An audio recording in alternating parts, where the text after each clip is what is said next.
என்ன ஆரம்பிக்கலாமா? சில பேர் நாங்க விஜய்க்கு அம்மாவா இருப்போம், அக்காவா இருப்போம், தங்கச்சாவும் இருப்போம், ஏன் அதுவாவும் இருப்போம். வீடியோ பார்த்திருப்பீங்க. இவன் பெண்களை பத்தி எவ்வளவு இழிவா பேசுறான்னு சொல்லிட்டு பாக்குறவங்களுக்கு தெரிஞ்சிருக்கும். இதையும் ஒரு சில பேர் கை தட்டி சிரிக்கிறீங்க. இதுல என்னன்னா நம்ம டிவிக்குல சேர்ந்தவங்க தான் திட்டாங்க, அதர் கட்சி தானே அப்படின்னு சொல்லி நினைச்சிட்டு இருப்பீங்க. ஆனா அதுல உங்க பேசுறதுல உங்க அக்கா, உங்க அம்மா, உங்க வீட்டுல இருக்க எல்லாத்தையும் சேர்த்து தான் பேசுற மாதிரி அவன் பேசியிருக்கான். பெண்களை பத்தி பேசினா நீங்க பொறுத்துட்டு இருக்கீங்களா? உட்காந்து கை திட்ட தரதான வேலை. சரி, இது எங்க இருந்து கத்திருக்கீங்க? நீங்க இவரு பேசுறாரு, அப்போ தலைமை இவர் மேல ஒரு நடவடிக்கை எடுக்க வேண்டியதானு கேட்டீங்கன்னா, தலைமையே ஒரு கேவலமான இதா தானே இருக்குது. அப்படின்னு இருக்க முடிச்சு அவன் எப்படி நடவடிக்கை எடுப்பான் பாக்குறீங்களா? தமிழன் தானே. இங்க பாரு, நான் ஒண்ணு கேட்கிறேன். மிக்சி கொடுத்துட்டா வாங்கிட்டா, பெருமையா வாங்கிட்டா. டிவி கொடுத்துட்டான், பெருமையா வாங்கிட்டா. சேலை கொடுத்துட்டான், பெருமையா வாங்கிட்டா. வேட்டி கொடுத்தான், பெருமையா வாங்கிட்டா. அரிசி கொடுத்தா, பெருமையா வாங்கிட்டா. அப்புறம் என்னன்னா எண்ணெய் கொடுத்தா வாங்கிட்டா. அப்புறம் காசு ஆயிரக்கணக்கா கொடுத்தா வாங்கிட்டா. அப்புறம் கிரைண்டர் கொடுத்தா வாங்கிட்டான். அப்புறம் இது என்னது, இந்த ஃப்ரிட்ஜ் கொடுப்பா வாங்கிடுவேன். 10,000 2,000 கொடுத்தா வாங்கிட்டான். இலவசமா திருமணமும் பண்ணி வச்சிட்டான். எப்படி?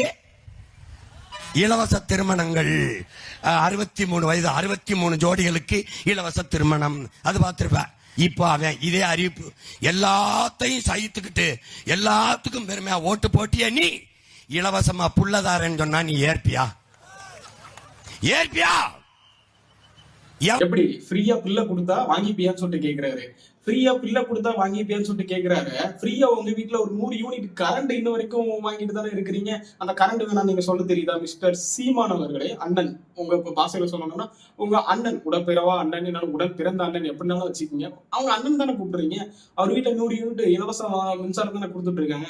அது வேணாம்னு சொல்ல வேண்டியதானே? சரி, ஓகே, நீங்க திறநிதின்னு சொல்லிட்டு ஒண்ணு வாங்கிட்டு இருக்கீங்க. அது நீங்க இலவசமா தானே வாங்குறீங்க. எப்படி எனக்கு புரியல. உங்க மேல இருக்க பாசத்திலயும் அன்புலையும் தானே ஒரு சில பேர் கொடுக்குறாங்க. அப்ப அந்த திறநிதியை நீங்க வேணாம்னு சொல்ல வேண்டியதானே? அதுவும் ஃப்ரீயா தானே உங்களுக்கு வருது. அது மட்டும் ஏன் உங்களுக்கு தேவைப்படுது? அது போக என்னன்னு சொல்லிக்கிறேன், அவர் இந்த இலவசமா பில்ல கொடுத்து வாங்கிட்டியான்னு சொல்லிட்டு கேட்கிறாரு. அவர் உங்களை தான் பார்த்து கேட்கிறாரு. இது வரைக்கும் நீங்க அந்த கூட்டத்துல அத்தனை பேர் கை தட்டி சிரிக்கிறீங்க, கை தட்டுறீங்க, அதை வரவேற்கிறீங்களா அப்படின்னு இருக்கும்போது அவரு உங்ககிட்ட தான் கேட்கிறாரு. அப்ப நீங்க வாங்கின இலவசத்தெல்லாம் நீங்க வாங்கும்போது அவர் உங்களை தான் கேட்காரு. அப்படி கேட்கும்போது நீங்களும் அது வெக்கமே இல்லாம கை தட்டி சிரிச்சிட்டு இருக்கிறீங்க. அப்ப இது எப்படி எடுத்துக்கிறது? ஓகே, அவர் சொல்ற கரெக்ட்னு எடுத்துக்கலாமா? இது மத்தவங்களா இருந்தா என்ன பண்ணிருக்கணும் தெரியுமா? பதிலுக்கு நீங்க திருப்பி கேட்கணும். என்னடா ஒரு பெண்களை பத்தி இவ்வளவு இழிவா பேசுறான், பிள்ளை கொடுத்து வாங்கிப்பேன்னு சொல்லி ஒரு கட்சி தலைவர் இவ்வளவு கேவலமா பேசுறீங்க. அப்போ உனக்கு என்ன ஒரு இது இருக்கும்? இதுக்கெல்லாம் யார் உனக்கு ஃப்ரீடம் கொடுத்தா அப்படின்னு சொல்லிட்டு நீங்க அந்த இடத்துல பொது இடத்துல நீங்க கேட்டுருக்கணும்ல. என்னதான் நீங்க என்டிகே மெம்பர்ஸ், என்டிகே அண்ணன் அப்படின்னு சொன்னாலும் நீங்க வாய் திறந்து கேட்கணும்னா எங்க கேட்டீங்க? யாருமே கேட்கல இந்த இடத்துல. இதுல இலவசம் சொல்லும் போதுல ஒண்ணே சொல்லிக்கிறேன். இந்த இலவசத்துல ஒரு சில இதை நம்ம தூர தள்ளிடலாமே. ஓகே, அதுல ஒண்ணுமே பெனிஃபிட் இல்லைன்னு சொல்லிடலாமே. இதுல என்னொன்னு நான் சொல்றேன், டிவி கொடுத்தாங்க, கலைஞர் அவர்கள் டிவி கொடுத்தாங்க. இன்னும் ஒரு சில வீட்டுல டிவி ஓடிட்டு இருக்கு. இதுல இந்த டிவி கொடுத்தாங்கன்னு சொல்லும் போது இது இந்த சன் நெட்வொர்க்காக தான் கொடுத்தாங்க, அவங்க தொழிலுக்காக தான் கொடுத்தாங்க. நீங்க எப்பனாலும் எடுத்துங்க. பட் அந்த டிவி கொடுக்கும் போது இங்க நிறைய ஒரு ஏழை வீட்டுல எல்லாம் இன்ன வரைக்கும் அந்த டிவி தான் ஓடிட்டு இருக்கு, கலைஞர் டிவி. ஏன்னா நான் பார்த்திருக்கேன். இன்ன வரைக்கும் அந்த டிவி வச்சு நாங்க பார்த்துட்டு இருக்க நிறைய ஃபேமிலி நான் பார்த்திருக்கேன். லேப்டாப் கொடுத்தது ஜெயலலிதா லேப்டாப் கொடுத்தாங்க. அந்த லேப்டாப் நீங்க நல்ல விஷயத்துக்கு நீங்க யூஸ் பண்ணீங்கன்னா அது ஒரு பெரிய விஷயம். இங்க நிறைய பேர் கெட்ட விஷயத்துக்கு யூஸ் பண்ணாங்கனால அது கெட்டதா போறது இல்லை. அதை வச்சு இன்னும் நிறைய பேர் போட்டோஷாப் கத்துக்கிட்டவங்க நிறைய பேர் பார்த்திருக்கேன். வீடியோ எடிட்டிங் பண்றவங்க நிறைய பார்த்திருக்கேன். அதுல படிச்சவங்க நிறைய பேர் பார்த்திருக்கேன். இன்ன வரைக்கும் அந்த லேப்டாப் இன்ன வரைக்கும் என்கிட்ட இருக்கு.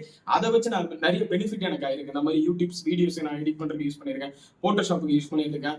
நிறைய படிக்கிறதுக்கான பிடிஎஃப் ஃபைல் சேவ் பண்ணி நான் அதுல உட்காந்து படிச்சுட்டு இருக்கிறேன். ஓகே, அதனால கெட்டதுக்காக யூஸ் பண்றதுக்காக அது எல்லாமே கெட்டதா இருப்போருக்கு இல்ல.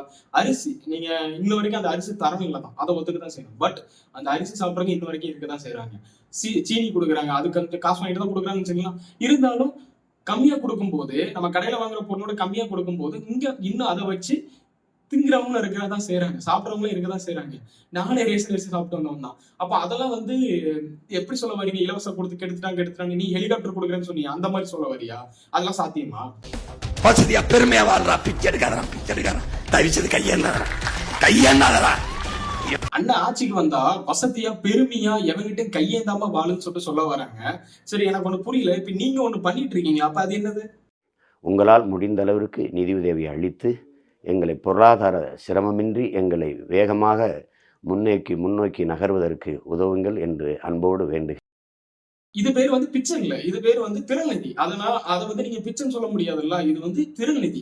அதனால யாருக்கிட்டே பிச்சை எடுத்து சாப்பிடாதீங்க, வசதியா வாழாதீங்க. அண்ணன் மட்டும் வாழ்ந்துப்பாரு, உங்ககிட்ட இருந்து பிச்சை எடுத்து சாரி திறநிதி வாங்கிப்பாரு. அதனால வந்து அண்ணன் பேசுறத வந்து நீங்க உட்காந்துட்டு கை தட்டுறதுக்கு மட்டும் தான் லாக்கியே தவிர அவருக்கு எதிர்த்து நீங்க ஒரு குரலை கூட நீங்க அந்த கூட்டத்துல பேச மாட்டீங்க. அப்படி பேசுனீங்கன்னா நம்ம அடக்கமான ஒழுக்கமான நாம் தமிழர் தம்பிகள் வந்து உங்க மேல வந்து கடிச்சிருவாங்க, இல்லைன்னா பாஞ்சிருவாங்க. ஏன்னா இன்ன வரைக்கும் புரியாத ஒரு சில ஜென்மங்கள் இங்கேயும் நடமாடிட்டு தான் இருக்குது. ஆனா அதை திரும்பி பாருங்க, ஒரு ஆளு சின்னதா ஒரு பரிசல்ல போறாரு, பரிசல் இல்ல ஆமா ஓடு திருப்பி போட்ட ஒரு ஆள் அப்படியே உட்காந்து போயிட்டு இருக்காரு. ஆமோடு கதை இப்ப நீங்க ஒண்ணு பாத்திருப்பீங்கல்ல, ஆமோடு கதை. இந்த ஆமோடு கதை வந்து உண்மையான்னு கேட்டீங்கன்னா இங்க ஒரு சயின்டிபிக்கா ஒண்ணு ப்ரூவ் ஆயிருக்கு. என்னன்னா என்ன சொல்றாங்கன்னா, ஆமா ஓடோட டென்சிட்டி வந்து தண்ணியோட வந்து அதிகம் அப்படின்னு இருக்கும்போது ஆமோட போடும்போது உள்ள வந்து அதுவே மூழ்கிடும். நீங்க அதுல உட்கார்ந்து சவாரி செய்யணும் அப்படின்னு சொல்லிட்டு நினைச்சு ஏறி உட்கார்ந்தீங்க அப்படின்னா, சப்போஸ் உங்ககிட்ட ஒரு ஆமோடு கிடைச்சிருச்சு, நீங்க என்ன பண்ணலாம், சரி அண்ணன் சொன்ன மாதிரி பரிசல் மாதிரி ஏறி நம்ம போயிடலாம் அப்படின்னு நினைச்சிட்டீங்கன்னா, இங்க இருந்து அங்க தாவி போயிடலாம்னு சொல்லிட்டு நினைச்சீங்கன்னா, நீங்க அதுல ஏறி உட்கார்ந்தீங்கன்னா உள்ள மூழ்கி செத்துற வேண்டியதுதான். ஏன்னா அதுதான் ப்ரூவ் ஆயிருக்கு. இதே மாதிரி இன்னொன்னு கேட்டீங்கன்னா, ஆம ஓடுலாம் வந்து என்ன ஆகுனா, முட்டை ஓடு பாத்திருக்கீங்க பாத்தீங்களா, ஒரு காலம் போக போக என்ன ஆகும்னா அந்த முட்டை ஓடு நீங்க பாத்திருக்கீங்க, அந்த முட்டை ஓடு மாதிரி செதஞ்சிரும், உடஞ்சிரும், அந்த மாதிரி ஒரு நிலைமைக்கு தள்ளப்பட்டுரும். இதுதான் உண்மை, இதுதான் ரியல் ஃபேக்ட் சயின்டிபிக்கா. ஆனா அண்ணன் சொல்ற மாதிரி பரிசல்ல போனாங்க அப்படின்னு சொல்றதெல்லாம் இது எப்படி ஏத்துக்கிறதுன்னு எனக்கு புரியல. அண்ணன் என்ன சொன்னாலும் மான் முருகா சொல்றாரு, ஆமக்கறி சொல்றாரு, இதெல்லாம் போய் சொல்லணும்னு சொல்லிட்டு அண்ணன் சொன்னாதான் சொல்றாரு. ஒரு பேரை எப்பெல்லாம் வச்சு யூஸ் பண்றாங்க பாத்தீங்களா, இததான் நீங்க புரிஞ்சுக்கணும். இங்க நிறைய பேர் இன்னும் புரிஞ்சிக்காம ஒரு சில நம்ம வீடியோஸ் போட முடியல, அதை புரிஞ்சிக்காம உட்காந்து பேசிட்டு இருக்கிறீங்க. உங்க அண்ணன் சொல்ற ஏதாவது ஒரு நியாயமா இருக்குதா? உங்க அண்ணன் கிட்ட என்னைக்கா திறநிதின்னு ஒண்ணு வாங்குறீங்கன்னா, நீ மாநாடுக்கெல்லாம் நீ காசு வாங்குறீங்கன்னா அந்த காசை வச்சு என்னென்ன பண்றா, ஏதாவது கணக்கு காட்டுன அப்படின்னு சொல்றீங்களா? நீங்க கொடுத்ததுக்கு ரசீது மட்டும் கொடுக்குறாங்கல்ல, நீங்க கொடுத்ததுக்காக ஒரு மாநாடுக்கு அத்தனை பேர் காசு கொடுத்ததுக்காக ஒரு தண்ணி பாட்டில் வாங்கினா கூட ₹1 செலவழிச்சாலும் அது கணக்கு காட்டணும். தம்பிகளா நீங்க மாநாடுக்கு இவ்வளவு அமௌண்ட் கொடுத்தீங்கன்னா இவ்வளவு செலவு பண்ணு சொல்லிட்டு கணக்கு காட்டணும்லாம். நீ திறநிதின்னு வாங்க தெரியுதுல்ல, வாங்கி பாக்கெட்ல சொல்றது தெரியுதுல அப்படின்னு இருக்கும்போது அதுக்கு கரெக்டான பணம் என்ன செலவு பண்ணு சொல்லிட்டு கணக்கு காட்டணும்ல, அது கணக்கே காட்ட மாட்டேங்கிறீங்க. அதே மாதிரி இங்க நிறைய பேர் கஷ்டப்பட்டவங்க, இன்னும் 100-200 கூலிக்கு போறவங்க நிறைய பேர் இருக்காங்க. அண்ணனோட பேச்சை கேட்டு இங்க நிறைய பேர் துட்ட கொடுத்துருக்காங்க. இங்க நீ கேம்பெயின் பண்ணா நீங்க பாத்துருப்பீங்க, அவ்வளவு துட்டு கொடுக்குறாங்க, ஒவ்வொரு போற இடத்துல துட்ட கொடுக்குறாங்க. அதெல்லாம் நீங்க வாங்கிக்கிட்டு நீங்க பெரிய இது மாதிரி இருந்துகிட்டு பிச்சை எடுக்காத நான் உங்களோட வாழ வைப்பேன், ஹெலிகாப்டர் வாங்கி விடுவேன், இதெல்லாம் சாத்திய போற நீங்க ஒரு சில திட்டங்கள் அண்ணன் சொல்றது வந்து ஏத்துக்கிற நல்லா இருக்கும். அண்ணன் சொல்றதும் நல்லா இருக்கு, பண்ணலாமே அப்படின்ட்டு இருக்கும். 100% 10% அண்ணனோட ஏத்துக்கிற மாதிரி இருக்கு, 90% அது சாத்தியக்கூறும் கிடையாது. ரெண்டாவது வந்து கேட்க நல்லா இருக்கும், அதை செயல்படுத்துறது வந்து எந்த அளவுக்கு இருக்குன்னு சொல்லிட்டு ஒரு கொஸ்டின் மார்க் தான் உழுந்து கிடக்கும். உங்ககிட்ட இருக்கிறதுலே கட்டுக்கதை பேசும்போதெல்லாம் ஒரு கட்டுக்கதை, ஏதாவது ஒரு ஸ்டேஜ்ல ஏறிட்டாலும் கண்டிப்பா ஒரு கட்டுக்கதை இருக்கும். அது ஒரு பாதி உண்மையா பாதி பொய்யான்னு தெரியாது. முன்னாடி எல்லாம் இதை எடுத்து போடுறதுக்கு ஆள் கிடையாது அப்படின்ற விஷயம் நிறைய பேர் நம்பினாங்க. அப்பெல்லாம் ஒண்ணும் பண்ண முடியாதுன்னு வருவல் தொடர்ந்து தான் இருக்கும். நம்ம வருவல் இதோட நிக்க போறது கிடையாது, கண்டினியூவா வரும். நம்ம பாருங்க, இனிமே வந்து இந்த சாட்டை துறமா இருக்கணும் ஒருத்தன் உட்காந்து பேசிட்டு இருக்கான் பாத்தீங்களா, சாரி அவங்கள மாதிரி நம்ம மரியாதை இல்லாம பேசலாம்.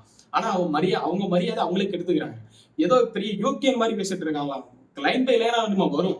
நம்ம சீமான் அண்ணனை பத்தியும் சாட்டை துறையினர்கள் இன்னும் ஒரு ஆபாச பேச்சாளர் அவர்களை பத்தியும் கண்டென்ட் டே பை டே வந்துகிட்டே இருக்கும். Wait and watch. சப்ஸ்கிரைப் பண்ணிடுங்க.